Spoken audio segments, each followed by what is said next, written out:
সুপ্রিয় দর্শক আসসালামু আলাইকুম। আপনাদেরকে আমন্ত্রণ জানাচ্ছি বৈশাখী টিভির স্বাস্থ্য বিষয়ক নিয়মিত আয়োজন বৈশাখী হেলথের আজকের পর্বে। আপনাদের সাথে আছি আমি ডক্টর সানিয়া এশা।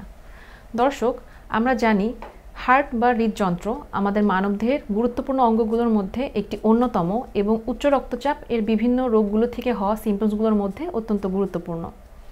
দর্শক, আমাদের আজকের আলোচনার বিষয় উচ্চ রক্তচাপ একটি নীরব ঘাতক এই বিষয়টি নিয়ে। এটি আলোচনার জন্য আমাদের মাঝে আজকে উপস্থিত আছেন একজন অভিজ্ঞ চিকিৎসক ডক্টর অর্ণব কুমার চৌধুরী। তিনি একজন কনসালটেন্ট, মেডিসিন ও হৃদরোগ বিশেষজ্ঞ। তিনি আছেন জাতীয় হৃদরোগ ইনস্টিটিউট ও হসপিটালে। আসসালামু আলাইকুম স্যার, আপনাকে স্বাগত জানাচ্ছি আমাদের আজকের অনুষ্ঠানে। ধন্যবাদ আপনাকে। স্যার, আমরা চলে যাচ্ছি প্রথমেই আলোচনার বিষয়টিতে। আপনার কাছে জানতে চাচ্ছি উচ্চ রক্তচাপকে কেন একটি নীরব ঘাতক বলা হয়ে থাকে এবং এটি সম্পর্কে জানা আমাদের জন্য এত গুরুত্বপূর্ণ কেন? অসংখ্য ধন্যবাদ। উচ্চ রক্তচাপকে নীরব ঘাতক বলা হচ্ছে এই জন্যই যে উচ্চ রক্তচাপ যদি একটা মানুষের মধ্যে থেকে থাকে, অধিকাংশ রোগীর ক্ষেত্রেই কিন্তু উচ্চ রক্তচাপ কোনো লক্ষণ প্রকাশ করে না। এখন কোনো রোগের জন্য যদি কোনো মানুষের শরীরে যদি কোনো লক্ষণ প্রকাশ না করে, তাহলে কিন্তু তিনি সেটাকে গুরুত্ব দিবেন না এবং তিনি সেটার জন্য কোনো চিকিৎসাও নেবেন না এবং চিকিৎসকের কাছে আসবেনও না। এবং তাদেরকে আমরা এটার জন্য যে চিকিৎসা নেওয়া জরুরি, এটা কিন্তু আমরা তাদেরকে কাউন্সিলিংও করতে পারবো না, কারণ অধিকাংশ পেশেন্টের ক্ষেত্রেই কিন্তু উচ্চ রক্তচাপের জন্য শরীরের ভিতরে কোনো খারাপ সিমটম হয় না। কিন্তু যেহেতু তার রক্তচাপ স্বাভাবিকের তুলনায় বেশি, এই উচ্চ রক্তচাপ কিন্তু তার শরীরের বিভিন্ন টার্গেট অর্গানগুলোকে কিন্তু আস্তে আস্তে আস্তে আস্তে নীরবে ধ্বংস করে যাচ্ছে বা যায়। এই জন্যই কিন্তু উচ্চ রক্তচাপকে আমরা বলে থাকি নীরব ঘাতক। এবং আমাদের শরীরের মূলত গুরুত্বপূর্ণ 5টি টার্গেট অর্গানকে কিন্তু উচ্চ রক্তচাপ টার্গেট করে।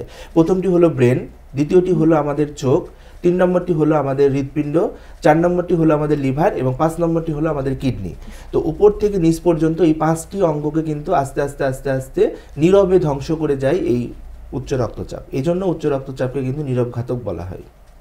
এবং এটা সম্পর্কে আমাদের জানা এজন্যই জরুরি যে এই অর্গানগুলো যদি আস্তে আস্তে ডিসফাংশন হয়ে যায়, পরবর্তীতে কিন্তু এগুলো রিকভারি করা কঠিন এবং এটার জন্য কিন্তু একটা রোগীকে অনেক বেশি মানে তার আর্থসামাজিক ব্যাকগ্রাউন্ড অনুযায়ী কিন্তু তাকে অনেক বেশি তাকে খরচ করতে হয় এই চিকিৎসাগুলোকে চালিয়ে যাওয়ার জন্য। এবং পরবর্তীতে যখন বিভিন্ন অর্গান ডিসফাংশন হয়ে যায়, তখন কিন্তু এই আমাদের বডির হোমিওস্ট্যাসিস নষ্ট হয়ে যায় এবং পরবর্তীতে কিন্তু এই যে জায়গাটায় গিয়ে তারা উপনীত হয়, সেখান থেকে রিকভারিটা বেশ টাফ। অসংখ্য ধন্যবাদ। আপনার কাছে চলে যাচ্ছি পরবর্তী প্রশ্নে। বাংলাদেশের প্রেক্ষাপটে উচ্চ রক্তচাপের পরিসংখ্যানটি আসলে কেমন এবং কোন বয়সে বা লিঙ্গভেদে পুরুষ বা নারী কাদের ক্ষেত্রে এটি বেশি হতে দেখা যায়? আচ্ছা, খুবই গুরুত্বপূর্ণ। বাংলাদেশে আসলে আমাদের স্বাস্থ্য সেক্টরে আমরা গবেষণার দিক থেকে অনেক পিছিয়ে রয়েছি, তারপরেও কিন্তু উচ্চ রক্তচাপ সম্পর্কে আমাদের কিন্তু ক্লিয়ার কাট পরিসংখ্যান রয়েছে। আমাদের দেশে কিন্তু এখন বলা যায় যে অ্যাডাল্ট পপুলেশনের প্রতি 4 জনের একজন কিন্তু উচ্চ রক্তচাপের রোগী। এবং এটি আরও স্পেসিফিক্যালি কিন্তু আমাদের দেশের প্রায় 27%, টোটাল পপুলেশনের 27% পপুলেশন কিন্তু উচ্চ রক্তচাপের রোগী। এবং এই যে বিশাল জনগোষ্ঠী, এই বিশাল জনগোষ্ঠীর মধ্যে কিন্তু 60% পেশেন্ট তার এই উচ্চ রক্তচাপ সম্পর্কে ওয়াকিবহল না, মানে তারা জানেই না, এটা সম্পর্কে কোনো তথ্যই তারা জানে না। এবং এটার জন্য যে চিকিৎসা নিতে হবে এবং চিকিৎসা না নিলে তার পরবর্তীতে বিভিন্ন অর্গান যে ডিসফাংশন হবে, 60% পপুলেশন এই সম্পর্কে কোনো কিছুই জানে না। তারা মনে করে যে আমার এখন প্রেশার বেড়েছে, আমি এখন একটা ওষুধ খেলাম, প্রেশার কমে গেল, তারপরে আমরা ওষুধটা বন্ধ করে দিলাম। কিন্তু উচ্চ রক্তচাপের এই যে ওষুধ খাওয়ার প্রক্রিয়াটি বা উচ্চ রক্তচাপের যে চিকিৎসাটি, এটা যে একটা চলমান প্রক্রিয়া, এই সম্পর্কেই তাদের কোনো ধারণা নেই। এবং চিকিৎসা না নিলে আস্তে আস্তে যে তার বিভিন্ন অর্গান ডিসফাংশন হয়ে যাবে, এই ব্যাপারে কিন্তু তারা ওয়াকিবহল নয়। এবং মাত্র এই টোটাল পপুলেশনের মধ্যে মাত্র 36% পপুলেশন কিন্তু মানে টোটাল উচ্চ রক্তচাপের রোগীর মাত্র 36% পেশেন্ট কিন্তু ওষুধ গ্রহণ করে থাকে। এবং যারা ওষুধপত্র গ্রহণ করে তাদের মধ্যে মাত্র 88% পেশেন্ট কিন্তু মানে ওষুধ খেয়েও তাদের উচ্চ রক্তচাপ কন্ট্রোলে থাকে না। উচ্চ রক্তচাপ কন্ট্রোলে রাখতে পারেন ওষুধপত্র এবং বিভিন্ন ধরনের জীবনযাত্রার প্রণালী মেনটেন করে মাত্র 12% পেশেন্ট। মানে কি ভয়াবহ একটা পরিসংখ্যান, আপনি কি চিন্তা করতে পারছেন? মানে উচ্চ রক্তচাপের চিকিৎসা নিয়েও কিন্তু 88 মানে 88% পেশেন্টের কিন্তু রক্তচাপ কন্ট্রোলে থাকে না।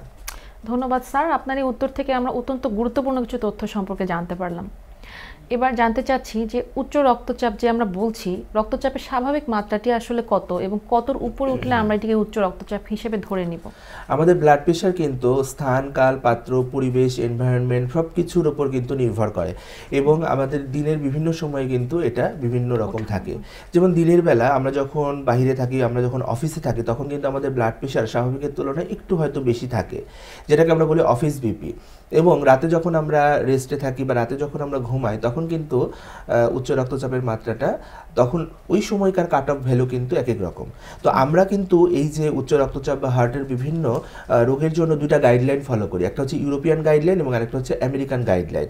এবং দুইটা গাইডলাইনেই কিন্তু বলা হয়েছে যে আমাদের এখন যে নর্মাল ব্লাড প্রেশার বা অপটিমাল ব্লাড প্রেশার, এটা কিন্তু সিস্টোলিক এবং ডায়াস্টোলিক। আমরা জানি যে উচ্চ রক্তচাপের দুইটা প্রকারভেদ রয়েছে, একটা সিস্টোলিক ব্লাড প্রেশার এবং একটা হচ্ছে ডায়াস্টোলিক ব্লাড প্রেশার।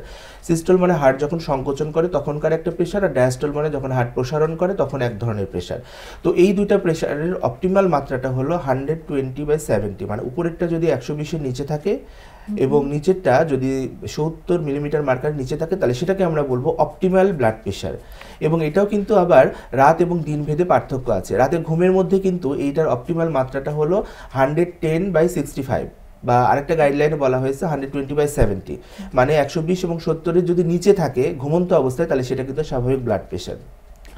এবং নর্মাল ব্লাড প্রেশার কোনটাকে বলি, নর্মাল ব্লাড প্রেশার যদি আমরা বলি যে 120 থেকে 129 মিলিমিটার মার্কারি উপরেরটা এবং নিচেরটা যদি 70 থেকে 79-এর মধ্যে থাকে, তাহলে সেটাকে আমরা বলবো নর্মাল। এবং এখন আরেকটা ক্যাটাগরি করা হয়েছে হাই নর্মাল, মানে সেটা স্বাভাবিক মাত্রাটা হলো 130 থেকে 139 উপরেরটা এবং নিচেরটা হলো 80 থেকে 84 মিলিমিটার মার্কারি।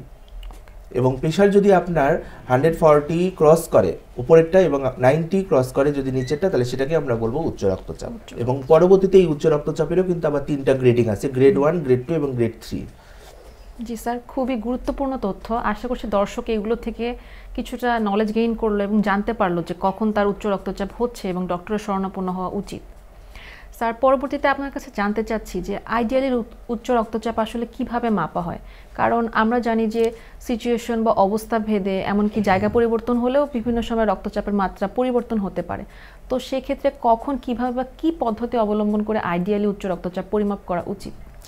অত্যন্ত অত্যন্ত গুরুত্বপূর্ণ একটি প্রশ্ন, যে আমরা আসলে উচ্চ রক্তচাপ সম্পর্কে অনেক কিছুই আলোচনা করি, কিন্তু উচ্চ রক্তচাপ কখন বলবো বা ব্লাড প্রেশারটা আমরা কিভাবে আইডিয়ালি মেজার করলে আমরা এটা সম্পর্কে একটা সঠিক ধারণা পাবো, সেটা কিন্তু আমরা অনেকেই জানি না। এবং আমার ধারণা যে বাংলাদেশের অধিকাংশ জায়গায় আমরা যে বিভিন্ন হয়তো ফার্মেসির কোনো দোকানদারের কাছে অথবা নিজেরা বাসায় যে ব্লাড প্রেশারের মেশিন অথবা ব্লাড প্রেশার মাপার যে বিভিন্ন যন্ত্র বা প্রসিডিউরটা ফলো করি, সেটা কিন্তু আইডিয়াল হয় না। এবং আমরা কিন্তু এখন ডক্টরের চেম্বারে এসে বা কোনো ক্লিনিকে এসে বা হসপিটালে এসে ব্লাড প্রেশার মাপার থেকেও আপনার বাসায় ও ব্লাড প্রেশার মাপাটাকে বেশি গুরুত্ব দিয়ে থাকে, যেটাকে আমরা বলি হোম বিপি মনিটরিং, মানে বাসায় তার ব্লাড প্রেশারটা কেমন থাকে সেটা মনিটরিং। এবং তিনি যখন অফিসে থাকেন সেটাকে আমরা বলি অফিস বিপি মনিটরিং, মানে অফিসে তার ব্লাড প্রেশারটা কেমন থাকতেছে। তো সেই জন্য আমরা কিন্তু দুইটা পদ্ধতি ফলো করতে পারি। একটা হচ্ছে অ্যাম্বুলেটরি বিপি মনিটরিং, উনি দিনের বিভিন্ন সময় বিভিন্ন জায়গায় কোথায় থাকবেন না থাকবে বিভিন্ন সিচুয়েশন ভেদে তখন আমরা ব্লাড প্রেশারটা মেজারমেন্ট করে 24 ঘন্টার একটা গড় তৈরি করতে পারি। অথবা হচ্ছে হোম বিপি মনিটরিং, তিনি যতক্ষণ বাসায় আছে বাসায় তিনি কিন্তু তার ব্লাড প্রেশারটা মনিটর করতে পারে। তো এই ক্ষেত্রে যেহেতু আমরা ডাক্তাররা ব্লাড প্রেশার মাপার জন্য যে ম্যানুয়াল যে ব্লাড প্রেশার মাপার যে মেশিনটা ব্যবহার করি, এটাতে আসলে আরেকজন অপারেটরের দরকার হয়। তো এটা আসলে আমরা পেশেন্ট যাতে আরেকজন অপারেটরের প্রতি ডিপেন্ডেন্ট না হয়ে পড়ে, এই জন্য কিন্তু আমরা বলি তাকে নিজে নিজেই মাপতে। এই জন্য যে অটোমেটেড মেশিনগুলো আছে সেগুলোর প্রতি কিন্তু এখন বেশি প্রায়োরিটি দেওয়া হচ্ছে। এবং এটার জন্য বেশ কিছু নিয়মকানুন আছে যেগুলো ফলো করা উচিত। যেমন আপনি যদি কোনো জায়গা থেকে হঠাৎ করে হন্তদন্ত হয়ে অনেক বেশি পরিশ্রম করে এসে হাঁটার পরে এসে যদি রেস্ট না নিয়ে মাপেন, তাহলে কিন্তু আপনার ব্লাড প্রেশার 5 থেকে 10 এমনিতেই বেড়ে যেতে পারে বা আরও বেশি হতে পারে। আমরা অধিকাংশ সময় কিন্তু ব্লাড প্রেশারটা মাপি কিন্তু আমাদের হাতে, এবং এটা কিন্তু আমরা মাপি হচ্ছে আমাদের জামা বা কাপড়ের উপর দিয়ে। শীতকালে তো আরও সমস্যা হয়, সোয়েটার পরা থাকে, অনেকে হেজাব করে, হেজাবের উপর দিয়েও আমরা মাপি, এটা কিন্তু আইডিয়াল হয় না। ব্লাড প্রেশার মাপার আগে যদি আমার প্রস্রাবের চাপ থাকে, বাথরুমের চাপ থাকে, তাহলে কিন্তু প্রেশার বেশি আসবে। তো এই জিনিসগুলো কিন্তু অবশ্যই মানে খুবই খুবই গুরুত্বপূর্ণ। এবং আমরা হাতের যেখানে মাপতেছি এই মাপার জায়গাটাও যদি আমরা বেশি উপরে যদি কাপটাকে বাঁধি অথবা নিচে যদি বাঁধি, তাহলেও কিন্তু এটা ভ্যারিয়েশন হবে। অর্থাৎ ব্লাড প্রেশার মাপার আগে আপনাকে শারীরিকভাবে, physically, mentally calm and quiet থাকতে হবে। আপনার পায়খানা প্রস্রাবের কোনো চাপ থাকা যাবে না, ব্যাকটাকে সাপোর্ট রাখতে হবে, পাকে সাপোর্টে রাখতে হবে, হাতকে সাপোর্টে রাখতে হবে, কোনো কথা বলা যাবে না। তো এইভাবে মাপলে আপনার ব্লাড প্রেশারটা আইডিয়াল আসবে। এবং অবশ্যই কিন্তু বসে মাপতে হবে, বসে মাপার কথাটাই বেশি বলা আছে, অথবা শুয়ে মাপতে হবে। স্যার অসংখ্য ধন্যবাদ। স্যারের উত্তরগুলি থেকে আমরা জানতে পারলাম যে কিভাবে আসলে আইডিয়ালি হার্ট প্রেশার তাহলে আমাদের এখন থেকে পরিমাপ করা উচিত, এবং উচ্চ রক্তচাপ যে নীরবে আমাদেরকে ধীরে ধীরে মৃত্যুর দিকে ঠেলে দিচ্ছে সেই ব্যাপারটি সম্পর্কে আমরা ডিটেলসে জানতে পারলাম। আপনাকে অসংখ্য ধন্যবাদ স্যার। আশা করি আপনার সাথে আগামী পর্বে আমাদের আবার দেখা হবে। দর্শক, আপনাদেরকেও অসংখ্য ধন্যবাদ এতক্ষণ আমাদের সাথে থাকার জন্য। আশা করছি আজকের প্রোগ্রামটি আপনাদের ভালো লেগেছে। সবাই ভালো থাকবেন, সুস্থ থাকবেন এবং বৈশাখী টিভির সাথেই থাকবেন।